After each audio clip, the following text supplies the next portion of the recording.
देखो बाबू, कल हम लोग दो टॉपिक पढ़ चुके हैं नाइन्थ क्लास के। देखो, कल भी हम बताए थे तुम लोग को कि मैथ पढ़ने से पहले मैथ का फार्मूला पढ़ना सबसे आवश्यक होता है। अगर मैथ का फार्मूला तुम लोग नहीं पढ़ोगे तो मैथ समझ में नहीं आएगा। अगर मैथ का फार्मूला अच्छा से सब लोग पढ़ ले रहा है तो कोई दिक्कत किसी को मैथ में नहीं होगा। एक बार समझ लेना। देखो, कल हम लोग पढ़े थे, आयत पढ़ लिए थे और उसके बाद वर्ग पढ़ लिए थे। देखो, आज तीसरा नंबर फार्मूला में हम लोग को ध्यान रखना है, क्योंकि ये सवाल जो है हर जगह एग्जाम में पूछता है, याद रखना है आप लोगों को। तो देखिए, आज हम लोग जो टॉपिक पढ़ने वाले हैं वो टॉपिक है आप लोग का समानांतर चतुर्भुज। समानांतर चतुर्भुज, ध्यान रखिएगा।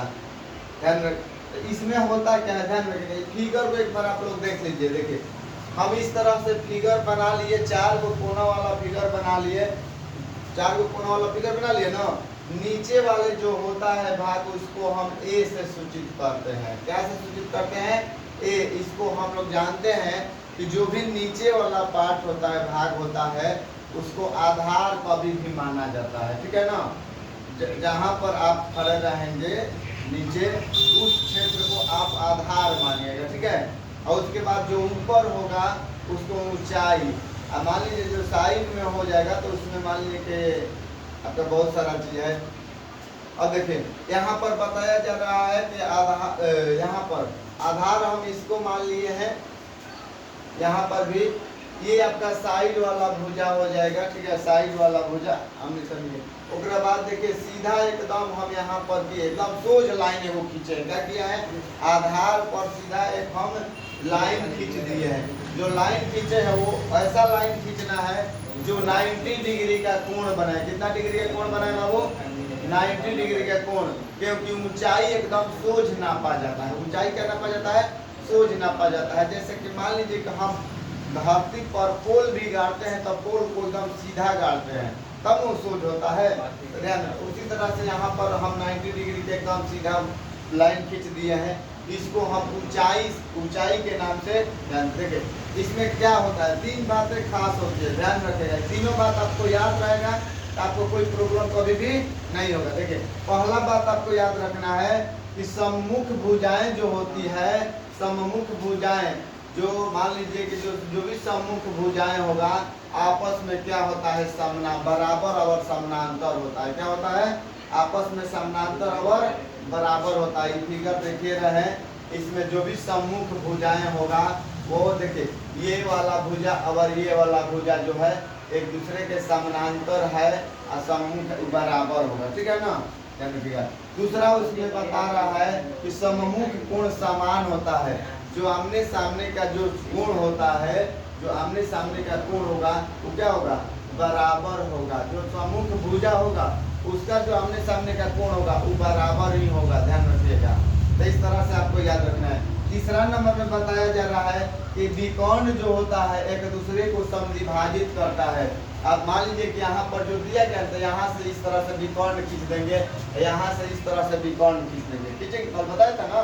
तो इस तरह से विकर्ण खींचेंगे तो ये दो समान भागों में ये बांट देगा। क्या फिगर को क्या होगा?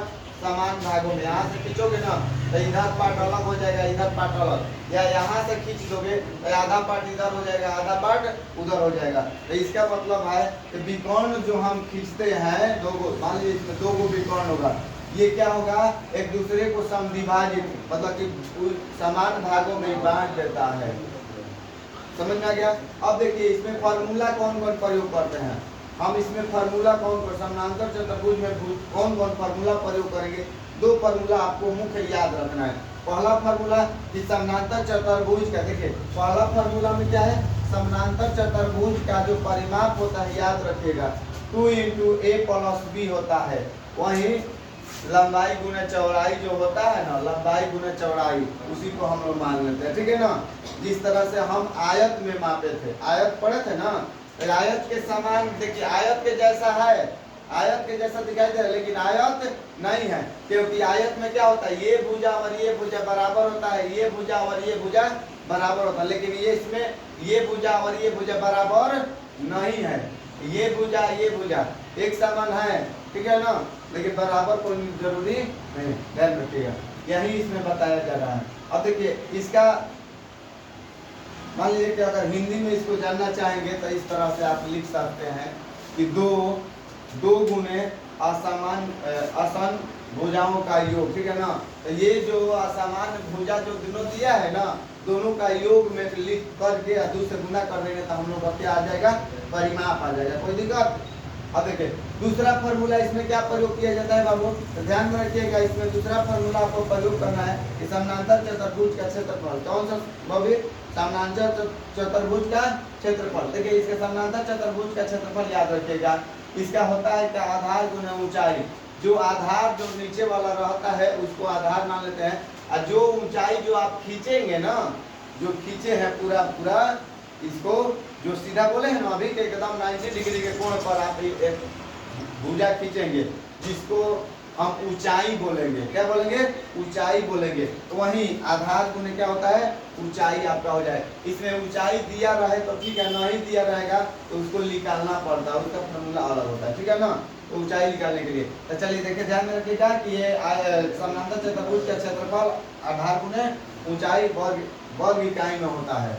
इसको मान लीजिए कि इस तरह से फिगर के माध्यम से भी लिख सकते हैं, ए या बी यहाँ से यहाँ तक है ना, तब यहाँ से यहाँ तक एम डी डी एम ये वाला भुजा ऊंचाई, ये भुजा दोनों को हम गुना में लिख करके गुना करके हम इसका ज्ञात कर सकते हैं। उम्मीद है कि सब कुछ समझ में आ गया होगा। जहाँ भी कहीं प्रॉब्लम होगा तो तुम तुरंत हमसे बोलना कि हाँ सर हमको यहाँ पर प्रॉब्लम होगा। अब इसके बाद जो इसमें जो भी आगे मिलेगा, जो जब हम आप लोगों को समानांतर चतुर्भुज क्वेश्चन पढ़ाएंगे उसमें सारा चीज मिलेगा आपको, ये सब फार्मूला आपको याद रखना है।